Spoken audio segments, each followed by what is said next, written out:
আসসালামু আলাইকুম, সবাইকে আমন্ত্রণ জানাচ্ছি beyond border sports presents the football inside powered by rabbit hole BD. আর সবসময়ের মতো আমাদের সাথে আছেন জাহিদ হাসান এমিলি ভাই। ভাইয়া কেমন আছেন? আছি আলহামদুলিল্লাহ, আপনি কেমন আছেন? আছি ভালোই। ভাইয়া মানে আমাদের মনে হয় প্রতিদিন শো করা উচিত। এত ফুটবলের টপিক চলে আসতেছে, এক সপ্তাহ পর আসলে আসলে কোনটা রেখে কোনটা নিয়ে কথা বলবো। গতকালকের ফেডারেশন কাপের ম্যাচটার কথা যদি বলি ভাইয়া, কি এক্সাইটিং একটা ম্যাচ। ম্যাচটা তো দেখেছেন। অবশ্যই ম্যাচ দেখার অন্যতম কারণ হলো যে আমি বেসিক্যালি ছোটবেলা থেকে মোহামেডানের ফ্যান ছিলাম এবং দীর্ঘদিন যেহেতু মোহামেডানে খেলেছি, আবার আরেকটা ব্যাপার হলো আমার শুরুটা ব্রাদার্স ইউনিয়ন থেকে ক্লাব ফুটবলে। সো দুইটা দলই আসলে আমার কাছে অন্যরকম ফেভারিটের জায়গাটা আমার কাছে সবসময় রয়েছে। তো সেই জায়গা থেকে খেলাটা দেখেছি এই কারণে, কারণ ফেডারেশন কাপে আসলে অনেকদিন ধরে ব্রাদার্স ফাইনাল খেলে না। মোহামেডান লাস্ট ফাইনাল খেলেছে, চ্যাম্পিয়ন হয়েছে, বাট ব্রাদার্স আমি চাচ্ছিলাম যে ব্রাদার্স ভালো কিছু করুক। এবং দুইটা দলই কিন্তু আসলে একই জায়গার, আপনি যদি দেখেন, হ্যাঁ, মতিঝিল পাড়ার একটা গভীরভাগে, একটা মোহামেডান হলো মতিঝিলে, খুব কাছাকাছি, এবং দুইটা দলের খেলারই এক্সপিরিয়েন্স রয়েছে। তো সেই জায়গা থেকে খেলাটা দেখেছি এবং খুব, আপনি যেটা শুরুটা করেছিলেন, খুব হাই এক্সাইটিং একটা গেম ছিল। মনে হচ্ছিল মনে হয় ব্রাদার্স জিততেছে, আবার মনে হচ্ছে যে মোহামেডান ম্যাচটা জিতবে। সো আলটিমেটলি তো মোহামেডান ম্যাচটা জিতেছে। খুব উত্তেজনা একটা ম্যাচ ছিল। 92 মিনিটে গিয়ে একটা গোল হজম করতে হয়েছে সৌরভের গোলে। হ্যাঁ, উনি দুইটা গোল করেছে, রাইট। বাট পুরো ম্যাচে যদি আমি বলি, জামাল ভুঁইয়ার ফ্রি কিকটা ভাইয়া, জামালের ব্যাপারটা হলো যে দেখেন, যখন এশিয়ান কাপ কোয়ালিফাই ম্যাচ নিয়ে আমরা এখানে ডিসকাশন করতাম, তখন কিন্তু জামাল আসলে ম্যাচ টাইম পেতো না। হ্যাঁ, আমরা কিন্তু এটা নিয়ে কিন্তু অনেক আলোচনা সমালোচনা করেছি, এবং আপনি যদি দেখেন কিছু মোমেন্টে আমরা বলেছি যে জামালকে খেলানো উচিত ছিল বিকজ অফ সেট পিসের কারণে। হ্যাঁ, বিকজ সেট পিসে জামাল বাংলাদেশ দলের জন্য একজন অপরিহার্য প্লেয়ার, এবং তার একুরেসি, তার বল পারফেকশন সবকিছু আমার কাছে মনে হয় যে অন্যদের থেকে আলাদা। এবং সেটা তো সে গতকালকে যে স্পট কিক ফ্রি কিক যেটা ছিল, সেখান থেকে সে ডিরেক্ট যে গোলটা করছে, সেটা আমি বলবো যে দুর্দান্ত। অলমোস্ট আপনার যদি বলেন 38 বক্সের বাইরে থেকে নিখুঁত একটা ফিনিশিং সে দিয়েছে। এবং জামাল আসলে বেসিক্যালি বক্সের আশেপাশের জায়গা থেকে তেমন একটা ফ্রি কিক নেয় না। হ্যাঁ, বাট ও কিন্তু ভালো ফ্রি কিক ট্রেকার। ও যেটা হয় যে লং রেঞ্জে যে ফ্রি কিক ট্রেকার গুলো আছে সেইগুলি নেয়, বক্সের ভিতরে ফালানো এবং বা কর্নার কিক গুলি এগুলি নেয়, বাট ডিরেক্ট ফ্রি কিক আসলে এটা কিন্তু কর্নারের পরেই এসে এই ফ্রি কিকটা পেয়েছে। হ্যাঁ, সো কালকে জামাল কনফিডেন্ট ছিল আমার, এবং পুরো খেলাতেই দেখা গিয়েছে জামাল বেশ ভালো। ও মুভমেন্ট গুলিও যদি দেখেন, পিছন থেকে খেলাটা তৈরি করেছে, কিন্তু জামাল অনেক খুব অ্যাক্টিভ ছিল। এক্স্যাক্টলি। সো জামালকে আমার অনেকদিন পর মনে হয়েছে যে জামাল ফুল ফিট, এবং জামালের খেলার যে ইন্টেন্স ছিল, জামালের খেলার যে এনার্জি ছিল, সেটা দেখার মতো ছিল। এবং জামালের গোলটা তো অবশ্যই দুর্দান্ত ছিল। এবং জামাল যখন 72 মিনিটে স্পট কিক থেকে গোলটা করে, তখন আমার মনে হয়েছিল তখন কিন্তু ব্রাদার্স ম্যাচটা কন্ট্রোল করতেছিল। আপনি যদি খেলাটা দেখেন, অনেকগুলো সুযোগ কিন্তু তারা, আপনি যেটা বলছেন স্যামুয়েলের ওই গোলটা যদি হয়ে যেত, তখন কিন্তু লিগে চলে যেত আপনার ব্রাদার্স ইউনিয়ন ম্যাচটা জিততেও পারতো। ইভেনচুয়ালি পুরো ম্যাচটাই আমার কাছে মনে হয়েছে যে কোনো সময় এটা এনি টাইম গেম ছিল, এনি টিমের জন্য। সো একটা ফেডারেশন কাপের সেমিফাইনাল যেরকম হওয়ার কথা, যে এক্সাইটমেন্ট থাকার কথা, আমার মনে হয় যে ম্যাচে সবকিছু ছিল। এবং ম্যাচের শেষের দিকে কিন্তু অনেক উত্তেজনা হয়েছে, এবং খেলার পরেও কিন্তু রেফারি রেড কার্ড দিয়েছে, আপনি যদি দেখেন থাকেন। সো যেটা বললাম যে এই ব্রাদার্স এবং মোহামেডান, এটা কিন্তু পুরনো, অনেক আগে থেকে রাইভাল দল। হ্যাঁ, এই ধরনের ম্যাচে কিন্তু সবসময় আমি দেখেছি যে একটা উত্তেজনা অন্যরকম থাকে। এরকম একটা ম্যাচে সৌরভ দেওয়ানের পারফরমেন্স কি বলবেন? প্রথম হেডের গোলটা, তারপর লাস্ট মোমেন্টের যে গোলটা। আমাদের তো আসলে লোকাল স্ট্রাইকার নাই বললেই চলে। তো সেইখানে সৌরভ কিন্তু ফেডারেশন কাপে 6 গোল করেছে, এবং তার একটা হ্যাট্রিকও আছে। হ্যাঁ, সো এটা তো আমি বলবো যে খুবই দুর্দান্ত। কারণ সৌরভ ছেলেটাকে আমি চিনি। হ্যাঁ, চিনি খুব কাছ থেকে এই কারণে, কারণ আন্ডার 18 একটা টুর্নামেন্ট হয়েছিল, ক্লাব টুর্নামেন্ট। বাংলাদেশের প্রফেশনাল যে ক্লাবগুলি আছে সবাই খেলছে সেই টুর্নামেন্টে। তো তখন আমি মোহামেডানের ম্যানেজার ছিলাম আন্ডার 18 এর। হ্যাঁ, আমি খেলা ছাড়ার পর আন্ডার মোহামেডানের ম্যানেজার সৌরভকে আমার দলের ক্যাপ্টেন বানিয়েছিলাম ওই আন্ডার 18 এ। তো সৌরভ কিন্তু তারপর থেকেই মোহামেডানের সাথে যুক্ত আছে, এবং এখন পর্যন্ত সে মোহামেডানেই খেলছে। এই ছেলেটার একটা অন্যতম গুণ হলো সে আসলে গোল করার প্রতি যে একটা মানুষের ক্ষুধা থাকে, স্ট্রাইকারদের যে হাংরিনেসটা থাকে, তার ভিতরে সেইটা রয়েছে। এবং আপনি যদি কালকে দুইটা গোল দেখেন, দুইটা গোলই কিন্তু দুর্দান্ত ছিল। স্পেশালি প্রথম গোলটা রহমতের থ্রো থেকে ওইটা একটা ফ্লিক হয়ে যখন ওর কাছে আসছে, এবং ডিস্টেন্সটা যদি দেখেন, ওখান থেকে সে বলটা যেভাবে হেডে গোল করেছে, এটা হলো ফ্যান্টাস্টিক। এবং সেকেন্ড গোলটা তো 92 মিনিটসে গিয়ে আসলে একদম ম্যাচ উইনিং গোল, এটাও তো আমি বলবো যে দুর্দান্ত গোল। ওই মোমেন্ট ওইখান থেকে ফিনিশ করা, মাথা ঠান্ডা রেখে, একজন স্ট্রাইকারদের জন্য আসলে এটাই হতে সব থেকে বড় ও প্রাপ্তির জায়গা, যে আপনি আসলে ওই সব মোমেন্টে কিভাবে ব্লক হওয়ার মতো কিন্তু যথেষ্ট প্লেয়ার ছিল, রাইট, বাট সে কিন্তু কোনো সময় নেয়নি। হ্যাঁ, তার কাছে লাস্ট এবং ওয়ান টাচে ফিনিশ করে দিয়েছে। সো আমি বলবো যে সৌরভ দেওয়ান আপকামিং যে স্ট্রাইকার আছে তাদের ভিতর অন্যতম একজন স্ট্রাইকার হতে পারবে যদি সে আসলে মেনটেন করে তার ডিসিপ্লিন এবং সে তার এই যে প্রসেস রয়েছে বা প্রোগ্রেস রয়েছে এটা যদি সে ধরে রাখতে পারে। ফাইনালটা মানে কেমন হবে মনে করেন? বসুন্ধরার সাথে বসুন্ধরা কি চ্যাম্পিয়ন হতে পারবে? লিগেও তো তাদের অবস্থা মোটামুটি ভালোই বলা যায়, বাট তাদের একটা সামনে বড় চ্যালেঞ্জ আছে। দেখেন টুর্নামেন্টে আসলে কে চ্যাম্পিয়ন হবে এটা আমি বলতে পারবো না, টুর্নামেন্ট সবসময় ওপেন। হ্যাঁ, এখানে কিন্তু ব্রাদার্সও ফাইনালে যেতে পারতো। হ্যাঁ, রাইট। সেখানে যেহেতু মোহামেডান ফাইনালে চলে গিয়েছে, এখন কিন্তু বসুন্ধরার জন্য বড় একটা চিন্তার ব্যাপার, কারণ লাস্ট ফেডারেশন কাপ চ্যাম্পিয়ন কিন্তু মোহামেডান। হ্যাঁ, সো সেইখান থেকে কিন্তু মোহামেডানের জন্য কিন্তু আরেকটা শিরোপা সামনের দিকে দাঁড়িয়ে রয়েছে। হ্যাঁ, তো মোহামেডান সেইখানে যদি এসির, বিকজ লিগের ভিতরে কিন্তু লিগের রেসে কিন্তু মোহামেডান নাই। তো মোহামেডান তো একটা ট্রফি চাবি এই সিজনে, তো সেইটা কিন্তু তাদের মেইন এখন ফোকাস থাকবে নেক্সট যে লিগের ম্যাচ। বসুন্ধরার কিন্তু আবার লিগেরও একটা প্রেসার আছে। এক্স্যাক্টলি। তো সেই জায়গা থেকে মোহামেডানের কিন্তু এখন প্রেসার অনলি এই ফেডারেশন কাপটা চ্যাম্পিয়ন হওয়া। সুতরাং তারা যদি আসলে লিগের দুইটা ম্যাচ একটু কম কনসেন্ট্রেট করে ফেডারেশন কাপের জন্য যদি প্রস্তুতি নেয়, তখন কিন্তু বসুন্ধরার জন্য একটু ডিফিকাল্ট হবে, কারণ বসুন্ধরার হয়তো সেটা নিয়ে আমরা ডিসকাশন করবো। বসুন্ধরা কিন্তু নেক্সট দুইটা রাউন্ডের খেলা আছে লিগের, এবং ওই দুইটা ম্যাচে কিন্তু তাদের জিততে হবে চ্যাম্পিয়ন হতে হলে। সুতরাং এখন কিন্তু অনেক কিছু ওয়েট করছে অনেক কিছুর উপরে, লাইক ইংলিশ প্রিমিয়ার লিগের মতো। পুরাই চ্যাম্পিয়ন্স লিগে ফোকাস দিব নাকি লিগে আর্সেনাল লিগে ফোকাস দিবে নাকি আপনার চ্যাম্পিয়ন্স লিগে তাদের ফাইনাল ম্যাচ? বসুন্ধরা কিংস এর অবস্থা অনেকটা আর্সেনালের মতোই। এক্স্যাক্টলি, দুইটাই কাপ পাওয়ার সুযোগ আছে, আবার দুইটাই হারানোর সুযোগ আছে। ভাই। সো ভাই, এই বাংলাদেশ ফুটবল লিগে যদি একটু তাকাই, এইখানে কিন্তু কম্পিটিশনটা আবহানির সাথে ডেফিনেটলি। এখন যেটা হয়েছে যে দেখেন লিগের যে ম্যাচগুলো এই মুহূর্তে রয়েছে আর 2 রাউন্ড করে খেলা আছে। হ্যাঁ, 2 রাউন্ড করে লাস্ট রাউন্ডের আগেই কিন্তু ফাইনাল একটা ম্যাচ আছে, আমি মনে করবো সেটা হলো 15 তারিখে। 15 তারিখ আবহানি বসুন্ধরা, দুই দলের পয়েন্ট ব্যবধান মাত্র এক। সো তার মানে আমরা ধরে নিতে পারি যে যারাই জিতবে তারাই মনে হয় চ্যাম্পিয়ন হতে যাচ্ছে আর কি। লিগ ডিসাইডেড ম্যাচ হতে যাচ্ছে এটা।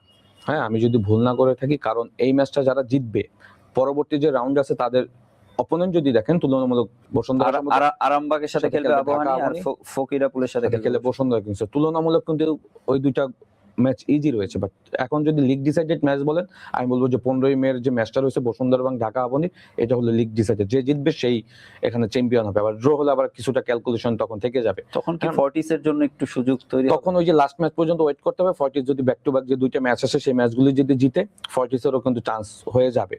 সো আই হোপ, আমার কাছে মনে হয় যে লিগটা যদি আমরা একদম, এটা তো আমরা কিন্তু সিজন এরকম একটা কম্পিটিশনই তো চেয়েছিলাম, শুরুর ডিসকাশনে আমরা বলছিলাম। এক্স্যাক্টলি, আমরা যেটা চেয়েছিলাম যে লিগটা জমজমাট হোক, লিগটা একদম end of the last match পর্যন্ত ওয়েট করি আমরা যে আসলে কার চ্যাম্পিয়ন হবে, সেটাই হতে যাচ্ছে। হ্যাঁ, আপনাকে কিন্তু লাস্ট ম্যাচ পর্যন্ত ওয়েট করতে হবে কে চ্যাম্পিয়ন হবে। সো লিগটা আসলে সবসময় এরকমই হওয়া উচিত। এর আগে বিগত দিনে যদি লিগগুলি দেখেন 2-3 ম্যাচ হাতে রেখেই কিন্তু আবাহনী বা বসুন্ধরা যারাই চ্যাম্পিয়ন হয়েছে তারা 1 ম্যাচ 2 ম্যাচ আগেই কিন্তু চ্যাম্পিয়ন হয়ে গেছে, বাট এবার কিন্তু লাস্ট ম্যাচ পর্যন্ত ওয়েট করতে হয়েছে। এখান থেকে আমার মনে পড়লো লা লিগার কথা। বার্সেলোনা অলরেডি চ্যাম্পিয়ন, এবং লাস্ট ম্যাচ তারা রিয়াল মাদ্রিদকে হারিয়ে 2-0 গোলে চ্যাম্পিয়ন হয়েছে এল ক্লাসিকোতে। এটা আমরা ধরেই নিয়েছিলাম যে এবার স্প্যানিশ লিগে বার্সেলোনা চ্যাম্পিয়ন হবে। তারা যে প্যাটার্নে ফুটবল খেলেছে এবং তাদের যে ওইখানে যে পারফরমেন্স, সেটা বিচার করে কিন্তু বার্সেলোনা তুলনামূলক আমার কাছে মনে হয় যে তারা এটা নরমালি চ্যাম্পিয়ন হওয়ার একটা দ্বার প্রান্তে ছিল এবং সেটা করে দেখিয়েছে। রিয়াল মাদ্রিদের জন্য মনে হয় খুবই বাজে একটা সিজন গেল লাস্ট 2 বছর, এই বছর এবং লাস্ট ইয়ার এবং এই বছর ট্রফিলেস। হ্যাঁ, সো রিয়াল মাদ্রিদের হিস্ট্রিতে আসলে ট্রফি ছাড়া কোন সিজন পার করা ব্যাক টু ব্যাক 2টা বছর, এটা তো অবশ্যই। এবং রিয়াল মাদ্রিদ নেক্সট সিজনে হয়তো কামব্যাক করবে। কামব্যাক করা উচিত, রিয়াল মাদ্রিদের কামব্যাক করা উচিত। কারণ রিয়াল মাদ্রিদের যারা ফ্যান্স রয়েছে তারা ট্রফি ছাড়া আসলে অন্য কোনো কিছুই কিন্তু এক্সপেক্ট করে না। তো সেই জায়গা থেকে রিয়াল মাদ্রিদের এখন অফ দ্য ফিল্ড এবং অন দ্য ফিল্ডের যে পারফরমেন্স, দুই জায়গায় কিন্তু খারাপ। আপনি জানেন যে অফ দ্য ফিল্ডেও কিন্তু তাদের ভিতরের অবস্থা তেমন একটা ভালো না। মানে আপনি যদি দেখেন লাস্ট তারা কিন্তু খুবই বাজে একটা ঘটনা, দুইটা ঘটনা ঘটেছিল। চৌমেনি এবং ফিদে ভালভার্দের যে অ্যাক্সিডেন্টটা হয়েছে, তারপরে কিন্তু তারা এল ক্লাসিকোতে হেরেছে। এবং এইটার ওই অফ দ্য ফিল্ডের ঘটনার কারণে কিন্তু অন দ্য ফিল্ডের ম্যাচ পারফরমেন্স যদি দেখেন, সেখানে কিন্তু একটা বিশাল ইম্প্যাক্ট পড়েছে। সুতরাং এইগুলি রিকভার করতে হবে। At the same time Real মাদ্রিদের ফ্যান্সরা চায় না কিলিয়ান এমবাপ্পে এখন রিয়াল মাদ্রিদে থাকুক, সেটা নিয়েও কিন্তু বড় একটা কোশ্চেন তৈরি হয়েছে। সুতরাং ওইদিকে না যায়, এগুলি আসলে তাদের ম্যানেজমেন্টের ব্যাপার, তারা হয়তো ঠিক করে ফেলবে। বাট আই হোপ, আমার কাছে মনে হয় যে এটা রিয়াল মাদ্রিদ যেহেতু এত বড় ক্লাব, বিশ্বের 1 নম্বর ক্লাব, তারা এটা ম্যানেজ করে ফেলবে। মানে সোশ্যাল মিডিয়ায় মিম দেখছিলাম এমবাপ্পেকে নিয়ে, অবাকা যেখানে যায় সাগর শিখে যায়। পিএসজি থেকে আসার পর পিএসজি চ্যাম্পিয়ন হচ্ছে, ব্যাক টু ব্যাক একটা চ্যাম্পিয়ন আর একটা ফাইনাল উঠে গেছে। এখানে দেখা যাক ভাই। ছোট্ট করে যদি আমরা একটু ওমেন্স ফুটবলের দিকে তাকাই, সাফ ওমেন্স চ্যাম্পিয়নশিপ খেলতে গিয়েছে বাংলাদেশ। সো তারা একটা প্র্যাকটিস ম্যাচ খেলেছে থাই ক্লাবের সাথে, থাইল্যান্ডের একটা ক্লাবের সাথে, 2-0 গোলে জিতেছে। সো ম্যাচ শুরু হচ্ছে 29 তারিখে মালদ্বীপের সাথে, আর 31 তারিখে হচ্ছে ইন্ডিয়ার সাথে। সো এই দুইটা খেলা আমাদের গ্রুপ পড়বে। সো আমরা কিরকম রেজাল্ট আশা করছি? না, রেজাল্ট তো ডেফিনেটলি সাফে এখন বাংলাদেশ 1 নম্বর দল। হ্যাঁ, আপনি যদি দেখেন ব্যাক টু ব্যাক 2টা সাফ চ্যাম্পিয়ন আমরা। প্রত্যাশার চাপটা কি থাকবে? চাপ তো কিছুটা থাকবে, চাপ থাকবে এই কারণ খেলাটা হবে গোয়াতে, ইন্ডিয়াতে। হ্যাঁ, তো সেখানে তো ইন্ডিয়ানরা তো একটা হোম ফ্যাসিলিটিস নিবেই, এবং ইন্ডিয়ানরা অবশ্যই চাবে এই টুর্নামেন্টে যেভাবে হোক চ্যাম্পিয়ন হতে, বিকজ লাস্ট 2টা আসরই কিন্তু বাংলাদেশ চ্যাম্পিয়ন। হ্যাঁ, এবং এশিয়ান কাপ কোয়ালিফাই বাংলাদেশ বেশ ভালো করে আসছে। তো সেই দিক থেকে ইন্ডিয়ানরা কিন্তু এইবার চাবে আমাদেরকে হারিয়ে তারা শিরোপা জিততে। এবং আমি যদি ভুল না করে থাকি, যদি কোনো অঘটন না ঘটে, এই 2টা দলই ফাইনাল খেলতে যাচ্ছে, বিকজ 2টা দল যেহেতু একই গ্রুপে। হ্যাঁ, সুতরাং ফাইনাল এরপরে সেমিফাইনাল, তারপর সেমিফাইনাল হচ্ছে ওই গ্রুপের সাথে, গ্রুপ চ্যাম্পিয়ন আর রানার আপের সাথে। সো এই 2টা দলই হয়তো হোপফুলি ফাইনাল খেলবে। তো সেখানে আমি মনে করি যে বাংলাদেশের চ্যালেঞ্জটা হলো ইন্ডিয়াকে আসলে হারানো, এবং এই ম্যাচটা যেটা গ্রুপ পর্যায়ে ম্যাচ 31 তারিখে রয়েছে, সেই ম্যাচটা দেখলে হয়তো আমরা বলতে পারবো যে আসলে কারা চ্যাম্পিয়ন হতে যাচ্ছে। হ্যাঁ, এর আগে পর্যন্ত আসলে ইন্ডিয়াও কিন্তু ও এশিয়ান কাপ কোয়ালিফাই, আমরা জানেন যে জাপানের সাথে 10 গোল খেয়েছে, তারা কিন্তু ওখানে তেমন একটা ভালো করতে পারেনি। বাট বাংলাদেশের তুলনামূলক পারফরমেন্স ভালো ছিল, এবং বাংলাদেশের সব থেকে প্লাস পয়েন্টের জায়গা হলো যদি আপনি ধরেন, সেটা হলো যে আমাদের কোচ পিটার বাটলার। হ্যাঁ, ও খুব সাহসী কোচ, খুব মেধাবী কোচ। প্লেয়ারদের আসলে সে টোনটা বুঝতে পারে, প্লেয়াররা কোন সময় কোন ফুটবলটা খেললে চ্যাম্পিয়ন হবে, কাদেরকে কোন সময়টা ইউজ করতে হবে। তো ওই জায়গাটা আমার কাছে মনে হয় বড় একটা কনফিডেন্স তৈরি করবে দলের জন্য। এবং আপনি যেটা বলেছেন, এখন যেহেতু মেয়েরা থাইল্যান্ডে রয়েছে ট্রেনিং ক্যাম্প করার জন্য, অলরেডি একটা ম্যাচ খেলেছে, আর একটা ফ্রেন্ডলি ম্যাচ তারা খেলবে, খেলে দেন তারা কিন্তু ইন্ডিয়াতে যাবে। আশা করি যে এবারও বাংলাদেশ চ্যাম্পিয়ন হবে। কোচ নিয়ে কথা বলছিলেন, আমাদের জাতীয় দলের ছেলেদের কোচ হিসেবে আমরা কাকে পাচ্ছি? অনেকগুলো নাম সোশ্যাল মিডিয়ায়, তারপর মিডিয়াতে আমরা দেখতে পাচ্ছি। সো আপনার কাছ থেকে জানতে চাই, আপনি আসলে রিয়েলিটির জায়গা থেকে আপনার আসলে কাকে পাচ্ছি আমরা? কোচের তো আসলে যদি আপনি অনেস্টলি যদি অলরেডি কি ফাইনাল হয়ে গিয়েছে? 15 তারিখে কিন্তু বিএফএ প্রেসিডেন্ট বলেছে যে 15 তারিখে সে ডিক্লেয়ার দিবে যে আমাদের বাংলাদেশ ফুটবল দলের স্পেসিফিক একজন কোচকে হতে যাচ্ছে। সো আপনি যদি প্রসেসটা দেখেন, যে প্রসেসে বাংলাদেশে এবার কোচ নিয়োগ দিচ্ছে, এটা কিন্তু বিগত দিনে কোনোদিন হয়নি। যেটা সত্যি কথা, আমার ফুটবল ক্যারিয়ার বলেন বা আমি আমাদের আরো 2 দিন অপেক্ষা করতে হবে। বাট আমার কাছে মনে হয় যেন যে তারা অলরেডি কনফার্ম করে ফেলেছে, বিকজ তারা একটু সময় নিয়েছে। হ্যাঁ, ভালো কোচ নিতে গেলে সময় নিতে হবে, প্রসেসটা একটু লেন্দি হবে, বিকজ এখানে অনেক কিছু নেগোশিয়েট করার ব্যাপার রয়েছে। কারণ হেড কোচ নিয়োগ দেওয়ার আগে কিন্তু তার অনেক মতামত নিতে হয়। হ্যাঁ, তার বাকি কোচিং স্টাফ কারা হবে, তার প্ল্যানটা কি, তাকে আসলে আপনি কি ভেরিগেট দিবেন যে তার নেক্সট 2 বছর তার আসলে বাংলাদেশ ফুটবলকে কোথায় দেখতে চান, সবকিছু নিয়েই কিন্তু প্ল্যান করে আপনি কোচ অ্যাসাইনমেন্টটা ফাইনাল করবেন।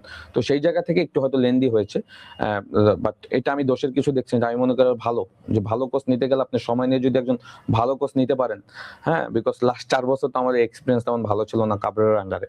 তো সেই জায়গা থেকে আমি বলবো যে ভালো কোচ, এখন বেশ কিছু নাম আসছে আর কি। সেখানে ক্রিস কোলম্যানের কথা সব থেকে বেশি আসছে। হ্যাঁ, ওয়েলস ন্যাশনাল টিমের কাজ করার এক্সপিরিয়েন্স রয়েছে। হ্যাঁ, এবং সে তার সাথে আমি যতটুকু জানি যে নেগোশিয়েট অ্যাবাউট স্যালারি, এটা নিয়ে অনেক ডিসকাশন হচ্ছে, এবং সে যেটা স্পেসিফিক চাচ্ছে তার কোচিং স্টাফের ম্যাক্সিমামটাই তারা সে নিয়োগ দিতে যাচ্ছে, টিমটা নিয়ে আসতে চাচ্ছে। Like assistant coach Wales national টিমে ছিল সিমন্স, তাকেও সেখানে নিতে চাচ্ছে। Goalkeeper coach, trainer, physio, video analyst, এখানে কিন্তু একটা কোচিং স্টাফ অনেক পার্ট থাকে। হ্যাঁ, সবাইকে কিন্তু সে তার একটা সেটআপ নিয়ে আসতে চাচ্ছে, এবং এটা আমি দোষের কিছু অবশ্যই অ্যাপ্রিশিয়েট করার মতো, বিকজ যখন আপনি দায়িত্ব নেবেন তখন আপনি খারাপ করলে কিন্তু আপনি স্যাক হয়ে যাবেন।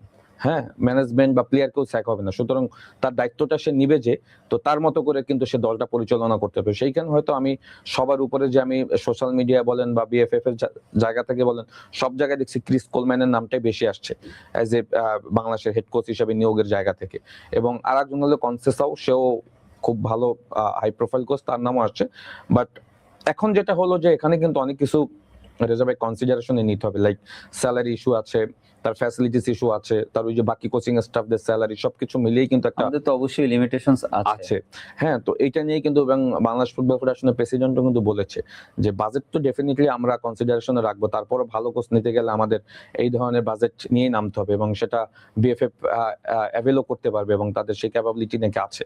তো সেইখান থেকে আমি চাইবো যে ক্রিস কোলম্যান যদি বাংলাদেশ ফুটবল দলের কোচ হয়, এটা আমাদের জন্য বিশাল একটা পাওয়া হবে। হোপফুলি দেখা যাক, আমরা হয়তো ভালো একজন কোচই পাবো। আর যেহেতু সামনে তো আসলে আমাদের বাংলাদেশ ফুটবল নিয়ে অনেক প্ল্যান, সো দেখা যাক। ভাই একটু ইংলিশ প্রিমিয়ার লিগ নিয়ে কথা হচ্ছিল তখন, না আবার একটু যদি ওই জায়গাটায় ফোকাস করি, ড্রামার তো একদম লাস্ট মোমেন্ট ড্রামা শুরু হয়ে গেছে। আপনি যদি আর্সেনালের লাস্ট ম্যাচটা দেখেন, ফুললি ড্রামা, মানে লাস্ট মোমেন্টে রেফারি গোল দিয়ে দিল, রাইট, ভিআর তারপর ভিআর চেক করে দেখলো গোল একটা বাতিল। ফাউল করা হলো। মানে আমি তো ধরে নিয়েছিলাম যে আর্সেনাল শেষ।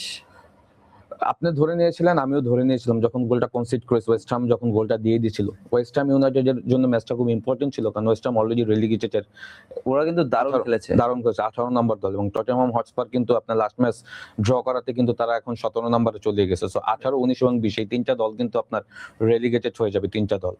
এবং ওয়েস্ট হামের জন্য এই পয়েন্টটা খুব ইম্পর্টেন্ট ছিল।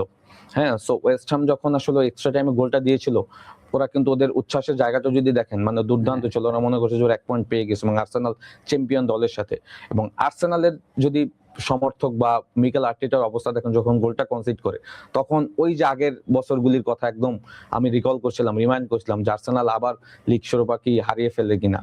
তো মানে লাকিলি আমার কাছে মনে হয় যে আর্সেনাল এবার বেশ কিছু জায়গায় ফেভার করছে, বিকজ আপনি যদি টোসার্ডের গোলটা দেখেন, হ্যাঁ ওই মোমেন্টে আসলে গোল হবে আমি এটা এক্সপেক্ট করছিলাম না, আমি মনে হয় যে ম্যাচটা ড্র হতে যাচ্ছে। সো টোসার্ডের ওই দুর্দান্ত গোল প্লাস হচ্ছে আবার গোল কনসিড করা, ভিআর গোলটা ক্যান্সেল করা, সবকিছু মিলে মনে হচ্ছে এবার আর্সেনালের কিছুটা হলো ফেভারে আছে। সো সেই জায়গা থেকে আমার কাছে মনে হয় যে আর্সেনাল নেক্সট 2টা রাউন্ড আছে, সেখানে জিতলেই কিন্তু তারা চ্যাম্পিয়ন। মিকেল আর্তেতার হাতে হয়তো আমরা ট্রফি দেখতে পাবো, আশা করা যায়। ট্রফি দেখতে পাওয়াটা আমরা যদি আর্সেনালের ফ্যান নাও হই, হ্যাঁ আমি মনে করি যে আর্সেনালের জন্য শিরোপাটা খুবই জরুরি। এই কারণ দেখেন তারা যেভাবে আসলে এই পুরো সিজনটা আসছে, হ্যাঁ not only league, champions league final উঠে বসে আছে। So একটা শিরোপা যদি আপনি না পান, দুইটাই পাওয়ার চান্স আছে, দুইটাই পাওয়ার চান্স আছে, বাট ওইটা পাওয়ার চান্স আমি কিছুটা কম দেখছি, কারণ প্যারিস সেন্ট জার্মান রয়েছে, প্যারিস সেন্ট জার্মান বায়ার্ন মিউনিখকে হারিয়ে ফাইনাল আসছে, সুতরাং ওইটা আমি একটু কম দেখছি। বাট লিগ শিরোপা যদি পায়, দুইটা থেকে একটাও যদি পায়, আর্সেনাল হয়তো নিজেরা। আমি জাস্ট একটু মানে এটার ব্যাকগ্রাউন্ড একটু টেনে আনি। পিএসজি কি মানে কিছু বেনিফিট কি পেয়েছে 22 লাখ? যদি বায়ার্ন মিউনিখের সাথে লাস্ট ম্যাচটা দেখেন, রেফারির কাছ থেকে এমন কিছু কল এসেছে যেটা হচ্ছে তাদের পক্ষেই গেছে। এখন এই ধরনের ম্যাচে সত্যি কথা বলতে এখন তো যে প্রযুক্তি তৈরি হচ্ছে, যে প্রযুক্তির মাধ্যমে খেলাটা পরিচালিত হচ্ছে, সেইখানেও তো আসলে আপনার ওপেনলি কোনো পক্ষের পক্ষে বাঁশি বাজানো বা অপর পক্ষের পক্ষে কম বাঁশি বাজানো, এটার কোনো সুযোগ নেই। হ্যাঁ, তো সেখানে হয়তো বায়ার্ন মিউনিখের শেষের দিকের যে খেলার অংশগুলি ছিল, সেখানে হ্যান্ডবল নিয়ে অনেক কথা হচ্ছে, মনে হয়েছে যে এটা হয়তো রেফারি অ্যাভয়েড করে গেছে, বাট শেষ পর্যন্ত কিন্তু সবকিছুই ভিআর এর কনফার্মেশনের মাধ্যমেই কিন্তু খেলাটা পরিচালিত হয় এবং এন্ড অফ দ্য ডে পুরো খেলার ডিসিশনটা কিন্তু রেফারি দেয়। আপনি ভিআর যতই বলো যে এটা পেনাল্টি না, বাট মেইন কিন্তু ওই ক্যামেরায় কিন্তু আর এরিয়া একটা রয়েছে, যেটা ক্যামেরা যে লাস্ট যে ক্যামেরাটা যেখানে রেফারি গিয়ে ডিসিশনটা দেয়, তো রেফারি কিন্তু ওইটা দেখার পরে কিন্তু মেইন ডিসিশনটা কিন্তু রেফারি দেয়। সুতরাং এখানে আমি মনে করি যে এখন এই হাই ইন্টেন্সিটি ম্যাচ, ওয়ার্ল্ডের সব সমর্থকরা এই খেলার দিকে ফোকাস, এখানে আসলে কোনো সুযোগ আমি দেখছি না। বাট প্যারিস সেন্ট জার্মান যেটা হয়েছে, যে প্যারিস তো আসলে পুরো হোল অফ দ্য সিজন আপনি যদি দেখেন চ্যাম্পিয়ন্স লিগে দুর্দান্ত খেলেছে এবং তারা ডিফেন্ডিং চ্যাম্পিয়ন, সুতরাং ম্যাচ হারলে আসলে অনেক রকমের কোশ্চেন চলে আসে। তো সেই জায়গাতে আমি বলবো যে এটা এখন আর এই মুহূর্তে আলোচনার বাইরে থাকা উচিত। আচ্ছা, ইপিএল নিয়ে কথা বলি, যে ম্যান সিটির আসলে কি মানে আর্সেনালকে ধরা পসিবল? তারা একটা ম্যাচ কম খেলে পয়েন্ট গ্যাপ হচ্ছে 5। এখন ম্যান সিটি তো আজকে রাতে ম্যাচ আছে, আর্সেনাল যদি কোনো অঘটন না ঘটে তাহলে কিন্তু তাদের আর সুযোগ নেই। আর্সেনাল নেক্সট 2টা রাউন্ড জিতলেই তো চ্যাম্পিয়ন, রাইট। এখানে সিটি তার নেক্সট 3টা ম্যাচ জিতলেও কোনো কিছু, তাদের রানার আপই হতে হবে। সো এখন ডিপেন্ডস অন আপনার আর্সেনাল ওই নেক্সট 2টা ম্যাচ আসলে লস করে কিনা। আজকে ক্রিস্টাল প্যালেসের সাথে খেলা ম্যান সিটির রাইট। রাত একটাই। সিটির যেটা একটা অপশন, একটা কিছুটা অ্যাডভান্টেজ আছে, তার একটা ম্যাচ কম খেলছে। হ্যাঁ, তারা 35 রাউন্ড খেলছে, 36 রাউন্ড খেলছে আপনার আর্সেনাল। তো আজকে আপনার ক্রিস্টাল প্যালেসের সাথে যদি 3 পয়েন্ট পাও, তারপর কিন্তু 2 পয়েন্ট ডিফারেন্স থাকবে। সো নেক্সট দুইটা ম্যাচ যদি আর্সেনাল জিতে যায়, তখন কিন্তু আর্সেনাল চ্যাম্পিয়ন। সো আর্সেনালের যা বিপদ আমার ওয়েস্ট হাম ইউনাইটেডের সাথে চলে গিয়েছে, বিকজ ওইখানে যদি 2 পয়েন্ট লস করতো, আজকে যদি ক্রিস্টাল প্যালেসের সাথে সিটি জিতে, তখন কিন্তু সমান সমান হয়ে যেত। সুতরাং তারা কিন্তু ওই বাধাটা কিন্তু পেরিয়ে গিয়েছে। সো নেক্সট দুইটা ম্যাচ অবশ্যই ইংলিশ প্রিমিয়ার লিগ আমি কিচ্ছু বলতে পারবো না। আজকে যে আপনার ক্রিস্টাল প্যালেসকে হারাবে সিটি, তারও কিন্তু নিশ্চয়তা নাই। সুতরাং ওই জায়গা থেকে এখনো আসলে জিনিসটা ওপেনই আছে, লাস্ট ম্যাচ পর্যন্ত ওয়েট করতে হবে। ধন্যবাদ ভাইয়া, অনেক কিছু ডিসকাশন হলো। আসলে ডিসকাস করতে গেলে মনে হয় আরো অনেক কিছু বেরিয়ে আসে। সো আমাদের তো টাইমের একটু লিমিটেশন আছে, আজকে এখানেই বিদায় নেই। আবার সামনে ওয়ার্ল্ড কাপ, আমরা নেক্সট এপিসোডে ওয়ার্ল্ড কাপের টিমগুলো নিয়ে একটু ডিসকাস করব ইনশাআল্লাহ। থ্যাংক ইউ ভাইয়া সময় দেওয়ার জন্য। Thank you. দর্শক আপনাদেরকে ধন্যবাদ আমাদের সাথে থাকার জন্য। নেক্সট এপিসোড দেখার আমন্ত্রণ জানিয়ে বিদায় নিচ্ছি।